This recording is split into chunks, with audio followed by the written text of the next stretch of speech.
Professor Della Pupa, lei di nuovo, non abbiamo tanti minuti, abbiamo una decina di minuti, ma tra lei e il Presidente Sì, riusciamo... sì, ma cerchiamo di essere veloci ed efficaci se ci riusciamo, ma il punto chiave è che l'assessore ricordava un pezzo della norma sul contenimento di consumo di suolo che è molto importante, che è quello dell'uso temporaneo, che era già un primo esperimento di economia circolare, cioè riuso in modo diverso ciò che è stato fatto. Oggi con la nuova norma si cerca di dire riusiamo il territorio in modo diverso, cioè non si costruisce solo, ma si può anche demolire rinaturalizzando e spostando ciò che abbiamo demolito come metri cubi da un'altra parte, ovviamente con delle percentuali, con delle modalità che la legge prevede.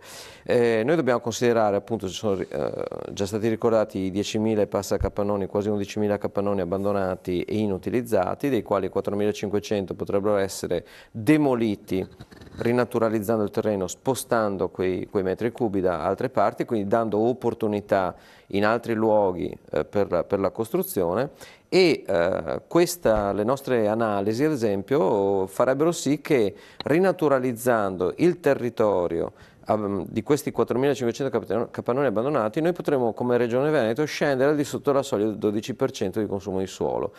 La soglia del 12% l'abbiamo superata noi e la Lombardia, per cui in realtà si riuscirebbe a recuperare quella naturalità che poi l'assessore ricordava, vendiamo in tutto il mondo perché siamo la prima regione turistica d'Italia per presenze e non è un caso che siamo una regione dove la prima regione in Italia per siti UNESCO, cioè siamo una regione ricca dal punto di vista territoriale. Però abbiamo costruito in alcuni anni molto, abbiamo costruito troppo, abbiamo anche costruito male e in alcuni anni abbiamo costruito per speculazione pura.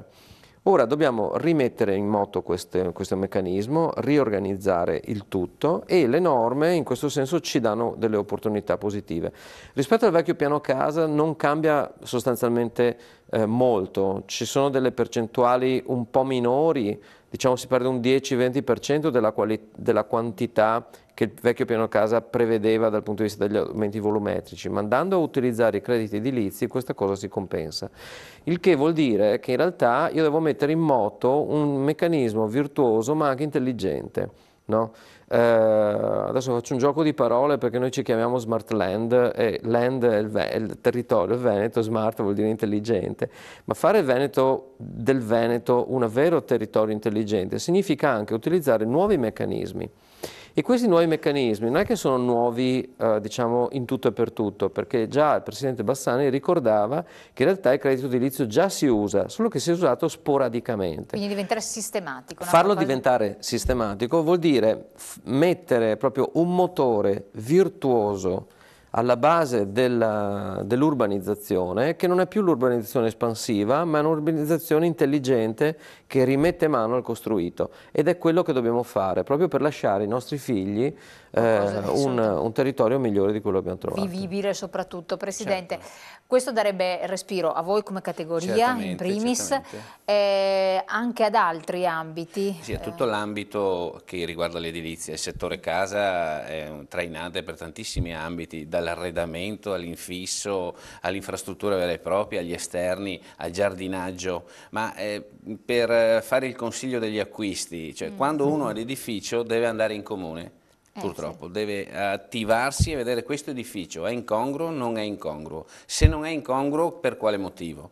Perché qualsiasi edificio, come diceva l'assessore, praticamente acquista valore, perché se effettivamente un metro cubo di nuovo edificato deve essere basato su un metro cubo o su 10 metri cubi, vedremo le percentuali di demolizione, la mia parte di demolizione avrà un valore che prima non aveva, perché ci sono edifici che non sono più vendibili, cioè sono invendibili completamente. Queste case da dismettere effettivamente non hanno nessun valore, hanno solo il valore se io la vendo per demolire e ricostruire in loco per ora. Per ora vale molto questo e ci sono affari che si stanno muovendo in tal senso, però posso ricostruire sul posto. La trasferibilità è dovuta all'incongruità o meno, quindi se l'edificio non è incongruo ricostruisco sul posto, però purtroppo farò da un edificio vecchio, ne farò uno nuovo, ma sulla stessa zona che magari non ha un senso di esistere. Il cambio d'uso durante il trasferimento è altro vantaggio, perché il piano casa non prevedeva il piano il cambio d'uso prima, ora qui lo prevede, quindi nelle trattative pubblico-private di cui si parlava prima il cambio d'uso era quasi automatico, perché effettivamente era un vantaggio per tutti che questo edificio da dismettere andasse dismesso e basta. Quindi se serviva a cambiargli d'uso, gli cambiavo l'uso. Il piano casa che c'è attualmente in essere non prevede il cambio d'uso, il nuovo piano lo prevede, quindi effettivamente è una legge circolare a tutti gli effetti e funzionerà benissimo. Noi siamo sicuri che funzionerà, a parte che sì, questo vincolo di incongruità non sia troppo stretto, perché altrimenti qualcuno potrebbe decidere di lasciargli l'edificio se non paga IMU, perché se paga IMU ci penserà 3 volte. Però effettivamente un edificio uno potrebbe dire ora no, fra un anno no, fra 10 forse sì, potrebbe avere valore. Bisognerebbe dare un certo valore, giustamente che dipende dal valore intrinseco della zona, a tutti gli edifici da dismettere, allora si creerà un vortice, effettivamente. Presidente Cavazzana? Sì, eccomi. Volevo chiederle, ma a questo punto si parlava appunto di cambio d'uso e di questa valenza che in più viene ad avere. Sono coinvolti i comuni, ma c'è una discrezionalità quindi nel valutare se è congruo un cambio d'uso che viene richiesto oppure no, dove, in che termini e quanto rischio c'è dove ci possa essere anche un po' un cambio d'uso un po' eccessivo per interessi in gioco, perché non tutti i comuni sono uguali. Allora intanto i comuni devono essere i tutori del loro territorio. Quindi responsabilità. Questa opportunità spetta al comune.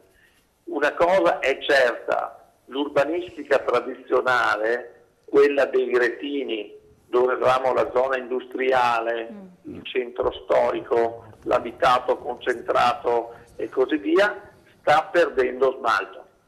Noi abbiamo necessità di integrare alcune destinazioni d'uso, ad esempio, su parti della città che devono essere rigenerate. Mettere una mostra permanente, magari per 2 anni, quello che permette la nuova legge regionale all'interno di un'area produttiva, oppure recuperare la villa per fare un centro di ricerca o addirittura, come ho visto fare recentemente, o addirittura rigenerare queste ville per la parte collegata al turismo, è un elemento essenziale, perché lasciare cadere questi fabbricati per i comuni comporta un doppio danno, comporta un degrado del territorio e comporta una mancanza di rigenerazione economica del territorio. Quindi tutti questi elementi che si stanno mettendo in moto sono importanti e fondamentali. Come diceva Dalla Pupa, però devono essere ben gestiti, quindi ci vogliono i soggetti sia politici ma anche tecnici che sappiano gestire bene queste attività, naturalmente tutto integrato con i professionisti che possono dare una mano. La discrezionalità ci sarà una discrezionalità?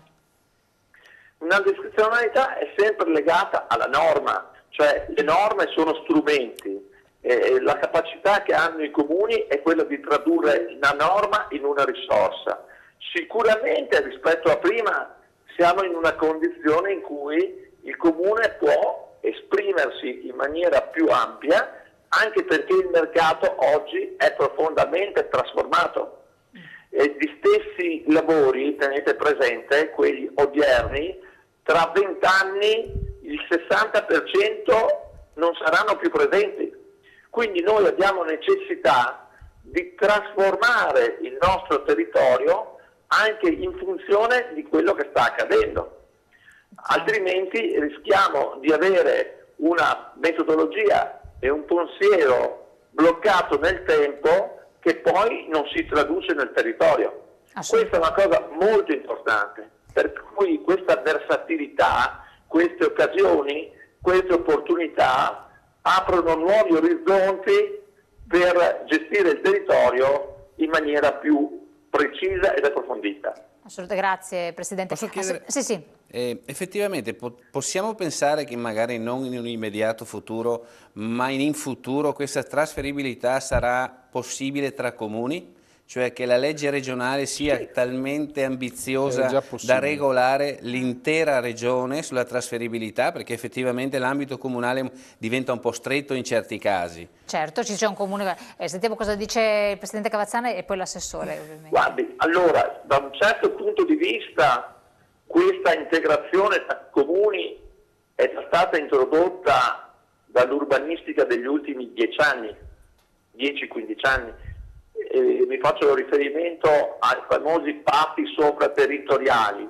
Cos'è un patti se no una collaborazione tra enti per andare a localizzare zone ben precise e trasferire delle competenze di un comune da un altro? Ecco, in futuro secondo me questo sarà ancora più possibile. L'unica questione che resta sempre aperta è la questione di convenienza dell'ente, perché naturalmente dal punto di vista economico si rischia che un comune abbia di più rispetto a un altro. Assolutamente. Il Presidente doveva dire qualcosa? Economicamente presumo che si possa risolvere la cosa, anche con le imposte. Posso aggiungere? Sì, Assessore. Proprio nella stesura della proposta di legge sul nuovo piano casa, uno degli elementi innovativi che si volevano introdurre riguardava la possibilità attraverso convenzione tra enti di poter utilizzare crediti da demolizione e rinaturizzazione di un comune nel territorio di un altro comune limitrofo. Facciamo l'esempio Musile di Piave, demolisco e vado a ricostruire a Jesolo che magari ha una intensità di richiesta Anche se di... non è ambito Pati.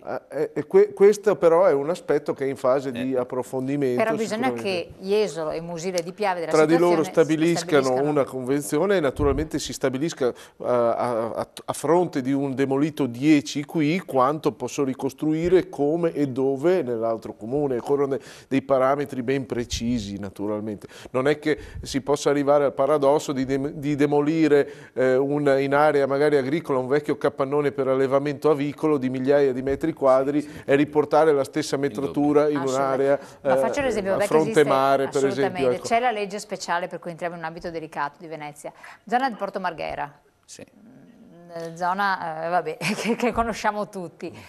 Lì potrebbe essere fatto un accordo intracomunale tra due comuni. Quella no? potrebbe essere la madre di tutte le rigenerazioni, sì. Sicuramente. Però quello che noi vogliamo far partire con questa legge è veramente un meccanismo virtuoso a 360 gradi, perché come si diceva prima bisogna guardare con una prospettiva più ampia rispetto alle contingenze del quotidiano, avere uno sviluppo di quello che sarà il Veneto fra 20 anni, fra 30 anni, vediamo qual è la curva della popolazione demografica che non è più in crescita come alcuni anni fa, vediamo quali sono anche le esigenze e le sensibilità delle famiglie, delle imprese che sono diverse rispetto a quelle del passato, anche il concetto stesso di qualità della vita rappresenta uno degli elementi di competitività forti anche all'interno della nostra regione, perciò ci saranno territori che sapranno utilizzare il fatto di avere degli strumenti elastici, dinamici, in modo da poter diventare luoghi più attrattivi e luoghi con una migliore percezione della qualità della vita che si esprime poi nei migliori servizi ai cittadini, il fatto di riuscire a razionalizzare tutto questo. Quindi è una grande sfida per tutto il Veneto questa norma. Assolutamente, siamo in chiusura. Presidente, chiedo un po' a lei. Si capovolge il paradigma, cioè per certi comuni conviene non avere metri cubi, non averne in un certo senso, e quindi cederli ad altri che magari ne hanno bisogno. In Europa c'è qualcosa di simile? In Europa molti paesi europei questa ambizione già ce l'hanno, e in certi paesi il principio dell'1 a 1 è già attivo, cioè io per costruire devo comunque demolire. La rigenerazione urbana è un po' più complessa in certi paesi perché è vista come la Regione Veneto la sta vedendo ora in macro area. Noi ora la stiamo guardando ancora comune per comune. Quando ci sarà questo dialogo tra i comuni effettivamente sarà velocissima la rigenerazione. Quindi diventa fondamentale. E in Italia? In Italia funziona bene in Veneto il piano casa. Quindi noi siamo proprio a capofila. Sì, saremo il piano proprio, casa Veneto quindi è importante che vada in porto. È ambiziosissimo. L'ultimo piano casa dalle altre regioni e dagli altri colleghi è visto come ambizioso moltissimo perché gli altri hanno puramente rinnovato. Quindi una bella sfida. Professore, in chiusura? Sì, credo che dal punto di vista generale noi siamo entrati dopo la crisi, in questa fase di galleggiamento, in una nuova fase, completamente nuova, dal punto di vista economico, eccetera. Il settore delle costruzioni è il settore che è sempre stato più lento ai cambiamenti, ma in realtà, avendo una norma di questo genere, messa assieme alla norma di 2 anni fa, messa assieme agli altri meccanismi, allora il settore potrà essere un settore dove in realtà si svilupperà moltissimo l'innovazione, che non sarà solo l'innovazione del prodotto, cioè come costruiamo, ma del processo, cioè come facciamo le cose. E su questo, se abbiamo gli strumenti, come qualsiasi gioco, il Monopoly, il Risico, qualsiasi gioco, quando abbiamo delle buone regole ci si diverte tutti. Perfetto. Presidente Cavazzana? Sì, ci sono. Siamo in chiusura, lei lascia la battuta proprio di chiusura, il cappello finale. Ma io ritengo che si apre un nuovo orizzonte, i comuni sono pronti ad affrontare questa nuova prospettiva, il lavoro che stiamo facendo con la Regione secondo me sarà sempre più proficuo in virtù del fatto che tutto quello che si va a programmare venga poi studiato per bene e venga calato insieme nel territorio. Perfetto. Io penso che questo darà sicuramente una prospettiva nuova ai nostri comuni, basta avere le risorse e le forze poi per poterlo attuare nel territorio. Assolutamente, grazie. Tempistica, Assessore? Beh, sicuramente la norma dovrà essere approvata entro la scadenza del vecchio piano casa, quindi noi aspiriamo ad arrivare entro marzo a portare la norma in aula e quindi a approvarla. Naturalmente non sarà una settimana in più, una settimana in meno a fare la differenza, ma i tempi che ci siamo dati sono questi. Una maggiore autonomia della Regione del Veneto potrebbe comportare qualche vantaggio ulteriore in quest'ambito? La risposta è sempre sì, perché naturalmente darebbe la possibilità anche di costruire un abito, tra virgolette, su misura per le esigenze del nostro territorio e della nostra comunità, anche per quanto riguarda quelle normative nazionali in materia urbanistica. Perfetto, allora noi dobbiamo chiudere. Partendo dagli incentivi tanto richiesti dall'ANCI e dai comuni, giustamente, esatto, e da tutto quello che riguarda la fiscalità. Infatti, allora, grazie, io devo ringraziare l'assessore, è stato qui con noi, il presidente Bassante, che ovviamente ci ha supportato, anche questa ricerca è importantissima, il professor Della Puppa, il presidente Cavazzana che è rimasto collegato tutto il tempo con noi da Roma, grazie anche a lei architetto dell'ANCI e naturalmente a voi di averci seguito. Andiamo in pubblicità, dopo la pubblicità c'è lo spazio dedicato all'economia e alla finanza, quindi torneremo insieme, intanto buon proseguimento.